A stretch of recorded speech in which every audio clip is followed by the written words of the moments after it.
Dave Parody here with another slide makeover video podcast based on the ideas in my book, The Visual Slide Revolution. Today's slide comes to us from one of the participants in one of my workshops, and they sent this slide in as part of an entire presentation, and it explains a concept that they're trying to get across to their audience. Let me show you the slide. So what they're trying to show here is that this is a charity organization, and what they're asking for is they're asking people to fund the cost of textbooks for children in lower income countries. And the way that they do this is they ask initial funding for the textbook of $5, and then in each year the student pays $1. Different students pay $1, so that at the end of the time the textbook can be replaced because they've collected a new $5 to buy a new textbook. That's the concept that they're trying to show here. Now, a couple of things about this slide. First of all, they're using clip art, and one of the things I'm telling all my audiences in my workshops is don't use clip art. It is outdated. It is not current. Photographs are a much better way to do it. There's also no headline. It says, okay, the concept, but it doesn't. We don't understand why that concept is important or how it works. The years says year 1, 2, 3. That's okay, but we want to give our audiences context of right now. So use the actual years, whatever year it is, to make it current, that people go, oh, okay, that's this year, that's next year, that's last year. They have some point of reference, so it has context for them. And again, we're showing books here. They look like dictionaries because you can see the tabs on them. Let's show a textbook. Let's show an actual textbook that we've used or that we're buying for these students. Makes it much more relevant. And what we're talking about here is a circular concept or a continuous process concept. So let's show it in a cycle diagram. So let me show you what I created, and let me explain it to you as I think they would use it. Folks, the revolving fund concept that we have for buying our textbooks is sustainable, so it will only require an initial investment and then it reinvests on itself. So let me show you how this works. This is a textbook that we would purchase for one of the students, and the initial cost of this textbook is $5, and that's what we ask you to fund. We ask you to fund the initial cost of the one textbook. Then what happens?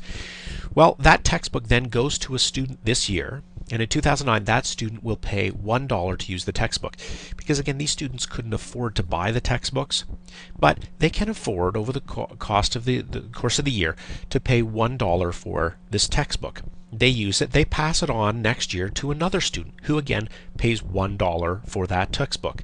And the same thing happens for the next 3 years, so 2011, 2012, 2013. So by the time 2013 comes, 5 students have been able to use this book, and we've collected $1 from each of the students. And so what happens is when we get back to the next year, that textbook is either out of date or it's been used too much to be used again. But we have the $5 to purchase another textbook.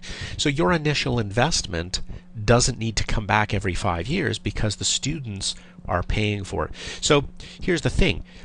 That cycle means that it will continue forever because it's a small annual fee that the students are paying, and at the end of the cycle it's automatically we've got the money to be able to buy the new textbook, and it continues forever. That's why this revolving fund is sustainable, and so your initial donation is going to not just buy a textbook that'll last for 5 years, but it'll buy a textbook that in this program will last forever.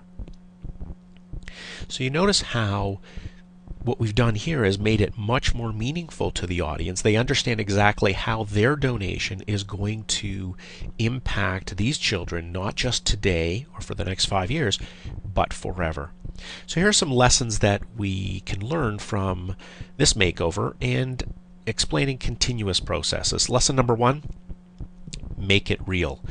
Don't use the clip art. Use photos of the actual parts of the process, or the object in this case is a textbook or a dollar bill. Make it real so that people can relate to it. Walk the audience through each of the steps by simply, the original slide had all of the steps on and then somebody would have to talk through it or point with a laser pointer. Don't do that. Use build animation to walk the audience through each and every step so they understand what it is you're talking about. And then if it is a continuous process, you have to show how it becomes continuous by closing that loop. Notice how in the circle the arrows came all the way back around to the start.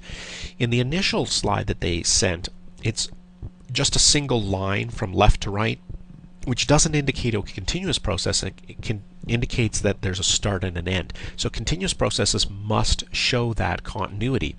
And so a circle, an arrow, shows the direction of that flow. It can go either clockwise or counterclockwise depending on what you're trying to explain. But when you're continuing a process, at the end it continues back from the start. Continuous improvement is another process that this is commonly used for. Keep in mind these lessons. For more information on the work that I do, about the workshops and training that I do, go to www.ThinkOutsideTheSlide.com. The book is at www.visualsliderevolution.com, of course, and some templates that will allow you to just copy and paste, make it easier.